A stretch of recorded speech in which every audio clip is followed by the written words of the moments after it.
با درود خدمت بینندگان عزیز کانال تورزلند، به یکی دیگه از ویدیوهای ما خوش اومدید و امیدواریم تا پایان با ما همراه باشید. امروز می‌خواهیم با یکی از آزادترین و مرفه‌ترین کشورهای آمریکای جنوبی یعنی اوروگوئه بیشتر آشنا بشیم.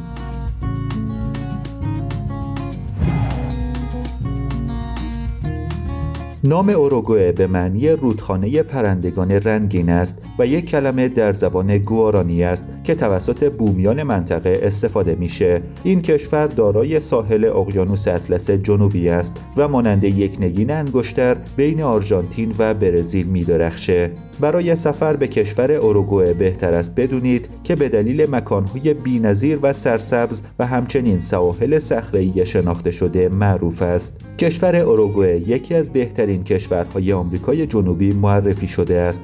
این کشور لقب سوئیس آمریکای جنوبی رو به خود اختصاص داده است، نه برای ویژگی‌های جغرافیایی آن، بلکه برای دموکراسی پایدار و مزایای اجتماعی بالای این کشور مانند آموزش رایگان و همچنین بیشتر به دلیل توسعه مالی این کشور به این لقب مشهور شده است. شاید براتون جالب باشه کشوری به این کوچکی به اندازه خود جمعیتش هر سال پذیرای گردشگران زیادی از سرتاسر جهان به خصوص اسپانیایی زبان‌ها است. هر سال به طور متوسط 3 میلیون گردشگر به این کشور زیبا سفر می‌کنند. کشوری که جاذبه‌های توریستی فراوانی هم داره و هر کسی که به اوروگوئه سفر کرده خاطرات خوب و خوشی رو از این کشور به یاد داره.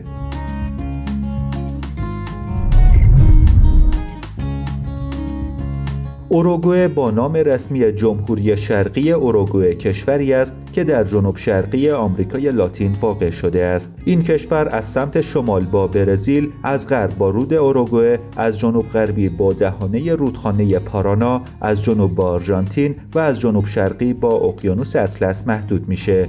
مساحت این کشور 176,000 کیلومتر مربع است. این کشور دومین کشور کوچک مستقل در آمریکای جنوبی است و فقط از سورینام بزرگتر است. بنابراین اگه بخواهیم با مساحت ایران مقایسه کنیم، ایران تقریباً 10 برابر بزرگتر نسبت به اوروگوئه است. بر اساس آخرین آمارهای موجود، جمعیت کشور اوروگوئه حدود 3.5 میلیون نفر است. بیشتر جمعیت اوروگوئه در شهرهای بزرگ و به ویژه در پایتخت آن مونته‌ویدئو زندگی می‌کنند. این کشور از نظر تراکم جمعیت نسبتاً کم جمعیت است و زندگی در آن نسبت به بسیاری از کشورهای منطقه آرامتر و با کیفیت‌تر تلقی میشه. حدود 86% از مردم اوروگوئه سفیدپوست هستند. بیشتر مردم این کشور از تبار اسپانیایی و ایتالیایی اند. اکثر مردم اوروگوئه به طور سنتی به کلیسای کاتولیک رومی وابسته بودند، اما امروزه شمار زیادی از مردم این کشور خود را بیدین یا دارای گرایش‌های غیر مذهبی می‌دونند. حدود 58% از مردم این کشور مسیحی و حدود 41% بیدین هستند. اوروگوئه به عنوان سکولارترین کشور آمریکای جنوبی شناخته میشه. یکی از دلایل آن این است که جمعیت بومی‌های آمریکای جنوبی در این منطقه کم بوده و به این خاطر مبلغان مسیحی اسپانیایی در زمان استعماری کمتر به این ناحیه اعزام می‌شدند. زبان رسمی کشور اوروگوئه اسپانیایی است. تقریباً تمام مردم اوروگوئه به این زبان صحبت می‌کنند و اسپانیایی زبان اصلی در آموزش، دولت و رسانه هاست. در کنار اسپانیایی به دلیل نزدیکی با برزیل، برخی از ساکنان مناطق مرزی به گویشی به نام پورتوگنیول یعنی ترکیبی از پرتغالی و اسپانیایی صحبت می‌کنند. اما این گویش رسمی نیست. همچنین واحد پولی این کشور نیز پزوی اوروگوئه است.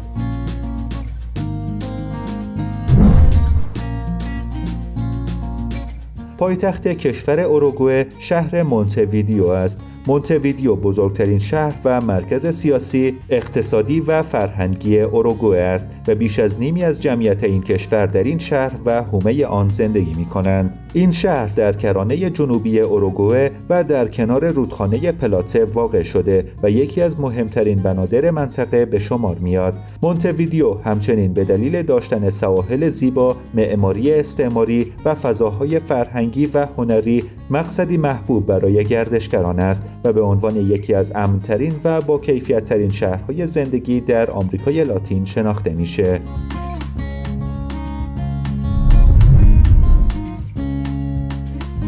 اوروگوئه نخستین بار در قرن 17 میلادی توسط پرتغالی‌ها کشف شد و شهر کلونیا در سال 1680 میلادی توسط آنان بنیان نهاده شد. در سالهای بعدی پای اسپانیایی‌ها نیز به این کشور باز شد.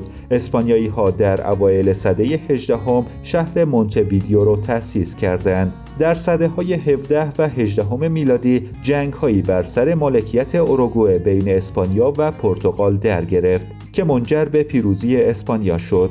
این کشور تا سال 1811 میلادی مستعمره امپراتوری اسپانیا بود. اوروگوئه در سال 1825 میلادی از امپراتوری برزیل اعلام استقلال کرد و این استقلال در سال 1828 میلادی به رسمیت شناخته شد. اوروگوئه امروز یک جمهوری ریاستی است.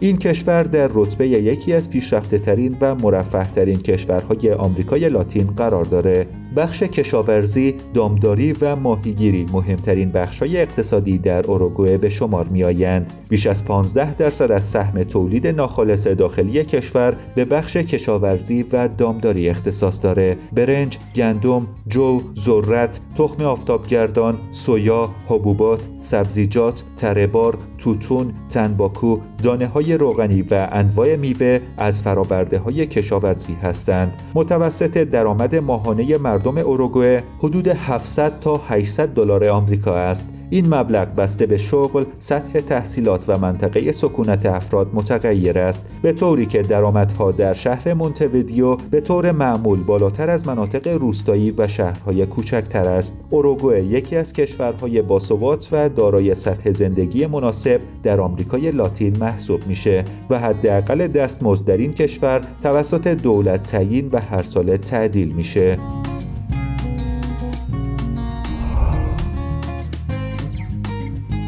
تنفروشی در اوروگوئه کاملا قانونی است و تحت شرایط خاصی توسط دولت نظارت میشه. این کشور یکی از معدود کشورهای آمریکای لاتین است که در آن تنفروشی قانونی و در چارچوب حقوقی مشخص انجام میشه تا از حقوق و سلامت کارگران جنسی محافظت بشه و از استثمار و سوء استفاده جلوگیری کنه. کارگران جنسی باید در سیستم بهداشتی ثبت نام کنند و به طور مرتب معاینات پزشکی و آزمایش‌های لازم رو انجام بدن. این نظارت پزشکی برای پیشگیری از بیماری‌های مقاربتی و حفظ سلامت عمومی انجام میشه. همچنین کارگران جنسی در اوروگوئه از حمایت قانونی برخوردارند و در صورت مواجهه با خشونت، سوء استفاده یا تبعیض میتونند به مراجع قانونی مراجعه کنند. حقوق آنها به عنوان نیروی کار به رسمیت شناخته شده است.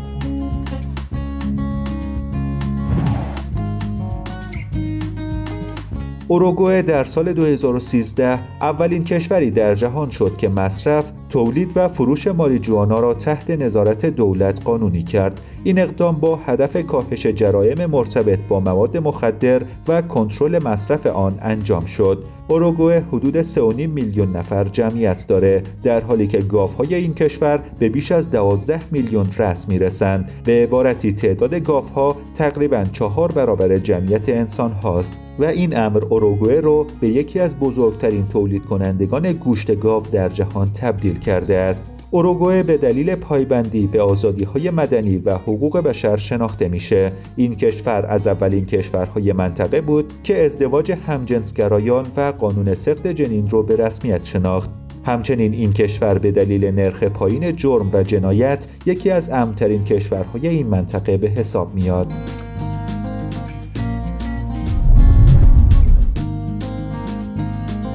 در اوروگوئه فصول نسبتاً به خوبی تعریف شده است و در این کشور بهار معمولاً مرطوب و خنک است. تابستان گرم، پاییز ملایم و زمستان‌ها سرد و مرطوب است. در شهر مونته‌ویدئو تابستان‌ها گرم و مرطوب است، زمستان‌ها سرد است و در تمام طول سال مرطوب، باد و نیمه ابری است. در طول سال دما معمولاً از 45 درجه فارنهایت تا 80 درجه فارنهایت متغیر است. و به ندرت زیر 36 درجه فارنهایت یا بالاتر از 89 درجه فارنهایت است. بهترین فصل برای سفر و تفریح و گردشگری در این کشور فصل تابستان است که بین نوامبر و فوریه است. در این فصل دماها دلپذیر هستند، یعنی در حدود 72 درجه فارنهایت و 84 درجه فارنهایت. این زمان مخصوصاً برای بازدید از مناطق ساحلی بی‌نظیر است، زیرا بسیاری از استراحتگاه‌های ساحلی به محض شروع تابستان به پاییز بسته میشن.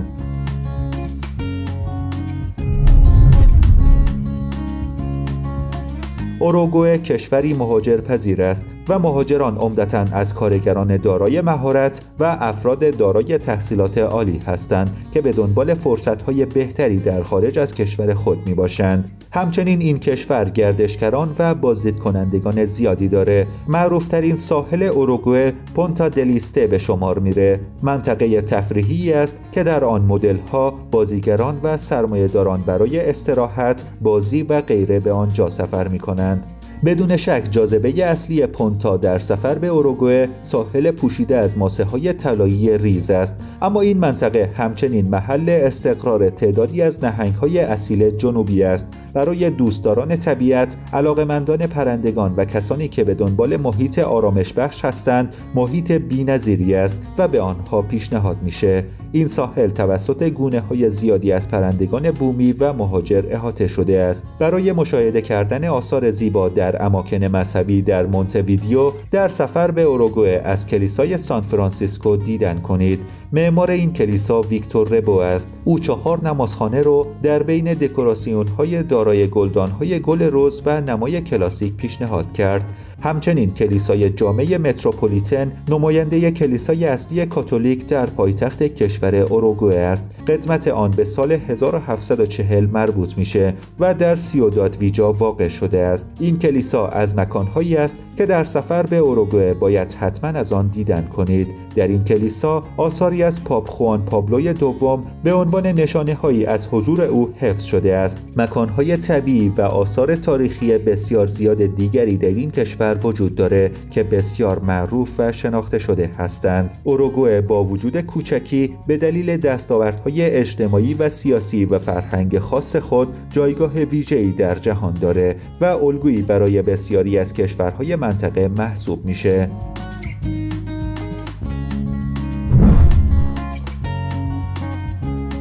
همیشه با تورزلند همراه باشید تا با دیگر کشورها و شهرهای دنیا بیشتر آشنا بشیم.